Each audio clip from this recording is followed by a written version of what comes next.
तो सबसे पहले तो दीपक दत्त ममगई जी, आपका बहुत स्वागत कार्यक्रम नमस्कार देहरादून में। धन्यवाद प्रियंका जी, मुझे यहाँ पर इनवाइट करने के लिए। तो दीपक जी, जैसे कि आज हम सिविल सेवा दिवस पर बात करने के लिए यहाँ पर हैं, पहले तो ये प्रश्न उठता है कि सिविल सेवा क्या है और इसकी तैयारी कैसे की जाए। सिविल सेवा बेसिकली क्या है, ये एक नॉन पॉलिटिकल ब्रांच है सरकार की जो पॉलिसीज हैं उसको इम्प्लीमेंट करने की। क्योंकि जैसे हम सुनते हैं कि इस देश को 3 लोग चलाते हैं, पीएम, सीएम और डीएम। ये बेसिकली सिविल सेवा नॉन पॉलिटिकल ब्रांच है जो गवर्नमेंट की पॉलिसीज वगैरह एग्जीक्यूट करती हैं, ग्राउंड में काफी सारे डिसीजंस लेती हैं ताकि बेहतर तरीके से जनसेवा की जा सके। तो सिविल सेवा में प्रवेश करने के लिए क्या कुछ क्राइटेरिया रहता है और कौन कौन सी जगह ऐसी है जहाँ पर हम इसकी सेवाएं देखते हैं? नॉर्मली इसमें ग्रेजुएशन क्राइटेरिया रहता है। ग्रेजुएशन करने के बाद ही लोग सिविल सर्विसेज का एग्जाम दे सकते हैं। इसमें अगर हम बात करें, एक तो यूपीएससी है जो एग्जाम कंडक्ट करवाता है और स्टेट पब्लिक सर्विस कमीशन भी एग्जाम कंडक्ट करवाता है। तो बेस्ट ये रहता है कि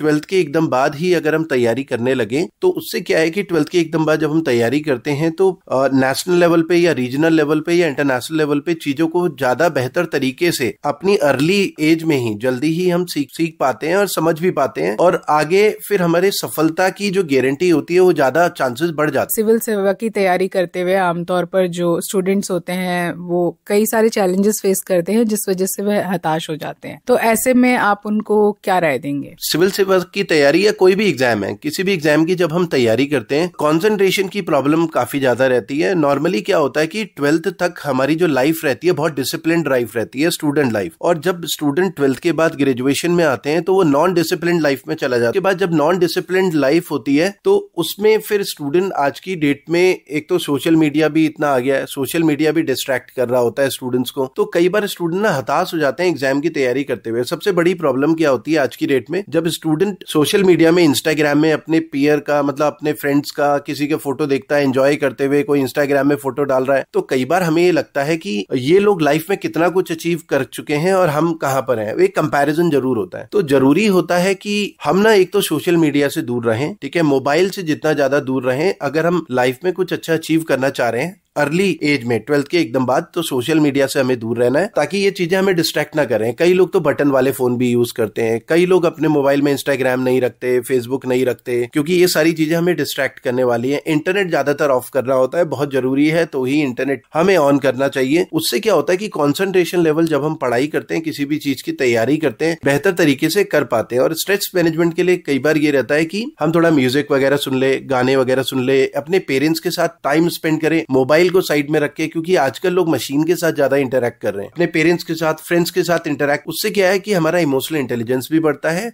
और हमारा कंसंट्रेशन लेवल या जो डिप्रेशन वाली चीजें होती हैं, कई लोग हताश हो जाते हैं लाइफ में, वो सारी चीजों को ज्यादा बेहतर तरीके से हैंडल कर सकते हैं। तैयारी करने का सही तरीका यही रहता है कि एक तो ऑफलाइन में कॉन्सेंट्रेट करना है। कई लोग ऑनलाइन में भी कॉन्सेंट्रेट कर रहे होते हैं। ऑनलाइन जो एजुकेशन है वो केवल एडिशनल एड की तरह होती है। ऑफलाइन में हमारी एजुकेशन में क्या होता है कि एक डिसिप्लिन बना हुआ रहता है, वहां पर हम अलग अलग लोगों से इंटरैक्ट करते हैं और हमें आइडिया लगता है कि भाई अच्छा इन लोगों का ये वाला टॉपिक अच्छा है, इनका पॉलिटी अच्छा है, तो मेरा ज्योग्राफी अच्छा है, तो हमें अपनी स्ट्रेंथ और वीकनेस का भी आइडिया होता है। एक डिसिप्लिन बना रहता है। लगातार हमें क्या करना होता है, तैयारी करने का सही तरीका है, प्रीवियस ईयर के क्वेश्चंस हमें पढ़ने होते हैं कि किस तरीके का पैटर्न एग्जाम में है। सबसे ज्यादातर लोग गलती क्या करते हैं, क्वांटिटी पे जोर देते हैं, बहुत सारी चीजें पढ़ते रहते हैं, बहुत सारी चीजें पढ़ते रहते हैं। हमें बहुत सारी चीजें नहीं पढ़नी, हर टॉपिक का ना एक एक बुक ही पढ़े और उनका रिविजन ज्यादा से ज्यादा करें, वो सबसे बेस्ट रहता है। सिविल सेवा में जब कोई प्रवेश कर जाते हैं तो उसके बाद किन सब चुनौतियों का सामना करना पड़ता है, क्या सब चुनौतियां होती है एक ऑफिसर्स के आगे? सिविल सेवा में जाने के बाद यूपीएससी ने भी बहुत सारी रिपोर्ट्स वगैरह स्टडी करा, तो एक चीज ये देखने को आई कि हम काफी इंटेलिजेंट लोगों को सेलेक्ट कर रहे हैं, क्योंकि सबसे टफेस्ट एग्जाम माना जाता है यूपीएससी का। तो ये देखा गया कि इतने इंटेलिजेंट लोगों को सिलेक्ट तो कर रहे हैं, लेकिन कई लोग एथिकल नहीं है, करप्शन में भी इन्वॉल्व है। तो यूपीएससी ने डिसाइड करा 2013 में एक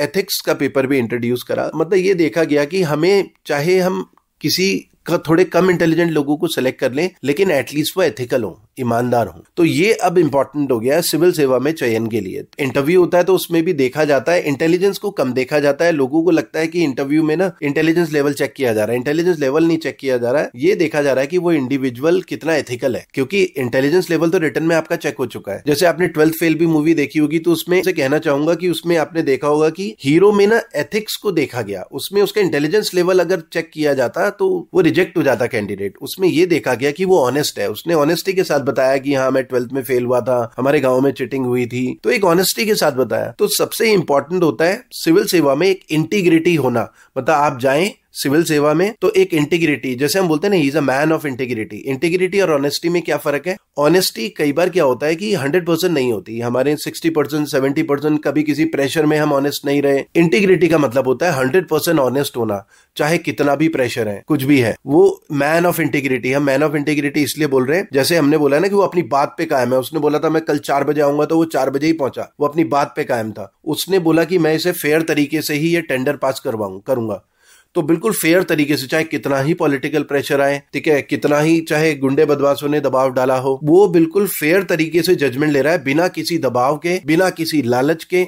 उसे बोलते हैं इंटीग्रिटी। वो एक सिविल सर्वेंट के अंदर होना जरूरी है, और इसीलिए इसी ऑब्जेक्टिव के साथ भी 21 अप्रैल को हर साल सिविल सर्विसेज डे मनाया जाता है, ताकि एक सिविल सर्विसेज का जो डेकोरम है मेंटेन किया जा सके, इंक्रीज किया जा सके, और लोगों को अवेयर कराया जा सके। तो अंत में दीपक जी, जो आज आपको कार्यक्रम नमस्कार देहरादून के माध्यम से आकाशवाणी के देहरादून केंद्र से सुन पा रहे हैं, उनको आप क्या संदेश देना चाहेंगे आज के इस विशेष दिन पर? जिस भी एग्जाम की आप तैयारी कर रहे हो, सिविल सर्विसेज हो या कोई भी हो, किसी भी या कोई और अपना काम भी कर रहे हो, तो अच्छे से होमवर्क जरूर करें, एनालिसिस करें, कॉन्सेंट्रेट होके करें। अप्स डाउन सबकी लाइफ में आते हैं, ठीक है, वो ऐसा नहीं है कि केवल आपकी ही लाइफ में आने वाला है, या हम सबकी, मेरी भी लाइफ में आया है, या किसी और की, हर किसी की लाइफ में आया है। तो उनसे बिना घबराते हुए, पर्सिवरेंस होता है ना, एक डिटर्मिनेशन, वो स्ट्रांग रखते हुए कॉन्सेंट्रेशन के साथ तैयारी करें, तो आप जरूर अपनी सफलता को पालेंगे। बहुत धन्यवाद दीपक दत्त ममगई जी। आज आप कार्यक्रम नमस्कार देहरादून से जुड़े, और आपने हमारे श्रोताओं को आज राष्ट्रीय सिविल सेवा दिवस के अवसर पर सिविल सेवा के बारे में कुछ महत्वपूर्ण जानकारियां साझा की। आपका बहुत धन्यवाद, बहुत आभार कार्यक्रम से जुड़ने के लिए। धन्यवाद प्रियंका जी।